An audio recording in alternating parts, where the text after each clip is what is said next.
अनुभव Tiwari AIIMS digital classes में आप सभी लोगों का बहुत बहुत हार्दिक स्वागत और अभिनंदन करता हूं। आप लोगों को जैसे पता है कि एम्स डिजिटल क्लासेस की तरफ से सीबीएसई प्रीवियस ईयर के क्वेश्चन सॉल्व किए जा रहे हैं, जिसमें हम लोग की सीरीज पार्टनरशिप के ऊपर रन कर रही है। इस पार्टनरशिप एडमिशन के केस में गुडविल पर आज हम लोग टॉपिक ले रहे हैं सीबीएसई ऑल इंडिया 2005 का क्वेश्चन। इसको लेने के लिए बहुत ही खास वजह इसलिए है क्योंकि इसमें ओल्ड पार्टनर्स गेनर बन जाता है और साथ ही साथ में new coming partner brings capital के केस में कैश भी ला रहा है और साथ में काइंड पोजीशन के ऊपर भी वर्क कर रहा है। तो जैसे आपको ये क्वेश्चन बेटा दिखाई दे रहा है कि इसमें ई और एफ ओल्ड पार्टनर्स हैं और इन्होंने जी को एडमिट किया है। इसके बाद एंट्रीज हमारे पास बेसिकली 4 होती हैं और वो क्वेश्चन के ऊपर डिपेंड करता है। अब यहाँ पर क्वेश्चन में ओल्ड गुडविल नहीं दे रखी थी, मींस रिकॉर्डेड गुडविल नहीं थी, तो क्या करेंगे? आप कहेंगे सर नहीं है तो एंट्री नहीं करेंगे। बिल्कुल सही। तो इसका मतलब है 4 में से 1 एंट्री तो हमें नहीं करनी है क्योंकि रिकॉर्डेड गुडविल नहीं थी। अब बाकी बचती है 3 एंट्रीज, मींस हम रिसीव्ड की एंट्री करेंगे, डिस्ट्रीब्यूशन की एंट्री करेंगे और साथ ही साथ में हम लोग विथड्रॉन की एंट्री करेंगे। मगर विथड्रॉन की एंट्री ध्यान देने वाली बात है कि क्या क्वेश्चन में है, क्योंकि बेटा ये ऑप्शनल है। तो पूरा क्वेश्चन आप देखेंगे तो इसमें आपको कहीं पर विथड्रॉन के बारे में नहीं मिलेगा। तो इसका मतलब है सिर्फ 2 एंट्रीज के ऊपर ही बोर्ड ने क्वेश्चन पुट किया है। आपकी टेक्निक को चेक करने के लिए लर्निंग पावर और एप्लीकेशन बेस्ड क्वेश्चन है। मींस हम एक रिसीव्ड की एंट्री पास करेंगे और इमीडिएटली हम उसके डिस्ट्रीब्यूशन की एंट्री पास करेंगे। अब आप लोग अगर ये जानना चाहते हैं कि रिसीव्ड और डिस्ट्रीब्यूशन की एंट्री कैसे हुई है तो आपके लिए ये वीडियो बहुत ही इंपॉर्टेंट होने जा रहा है, जो ऑल इंडिया ईयर 2005 में आया था और जिसके ऊपर प्रॉपर रूल इंप्लीमेंट हुआ था, gainer to sacrificer when old partner becomes gainer.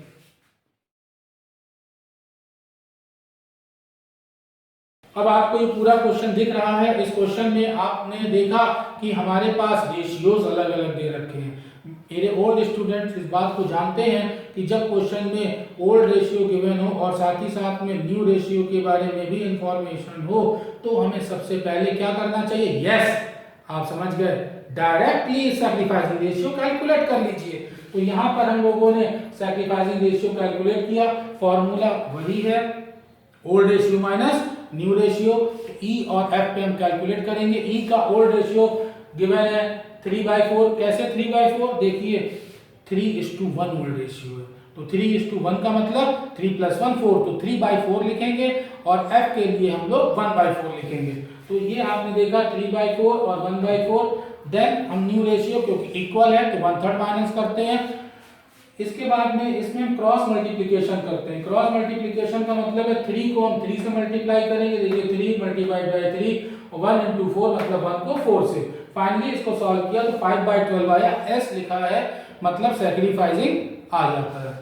Then F के ऊपर 1/4 minus new share 1/3। Cross multiplication मतलब 1 को 3 से करेंगे और फिर 1 को 4 से मल्टीप्लाई, तो 1 × 3 - 1/4।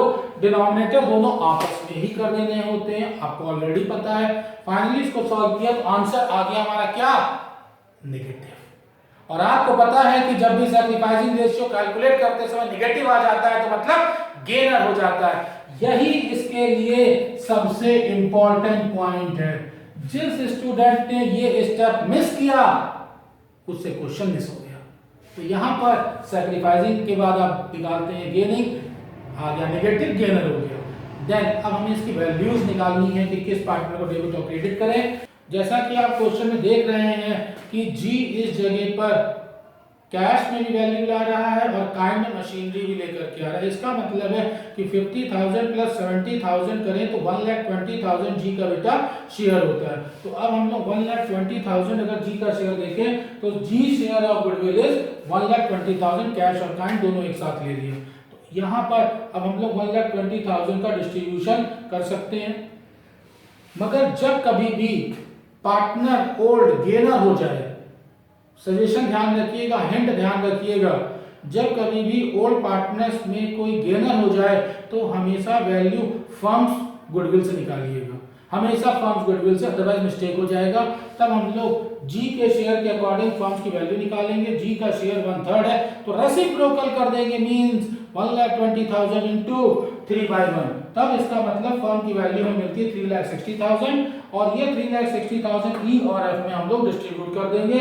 ई का शेयर होता है 5/12 जो कि सैक्रिफाइस किया था, ये देखिए ये,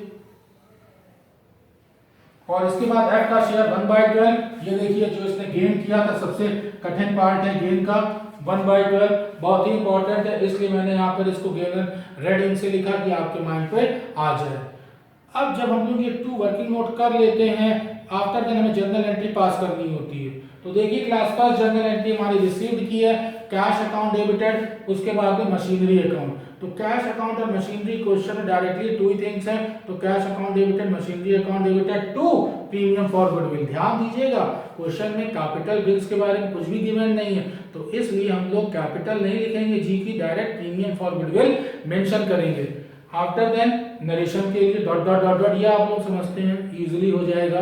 आफ्टर देन हम इसको डिस्ट्रीब्यूट करते हैं, फाइनल एंट्री हमारे पास डिस्ट्रीब्यूशन की, डिस्ट्रीब्यूशन के लिए premium for goodwill account debited, जो हमने रिसीव किया था उसको हम डेबिट करेंगे। हमको पता है कि जब भी न्यू पार्टनर डेबिट होता है गेनर के केस में, अगर वो ब्रिंग है तो प्रीमियम फॉर गुडविल लिखते हैं और डजंट ब्रिंग है तो करंट अकाउंट लिखते हैं। तो यहाँ पर आप देख रहे हैं कि प्रीमियम फॉर गुडविल है क्योंकि ब्रिंग का पोर्शन है। ब्रिंग कैश में भी हो सकता है और काइंड में भी हो सकता है, तो यहाँ कैश और काइंड दोनों को लेकर 1,20,000 से प्रीमियम फॉर गुडविल लिख लिया।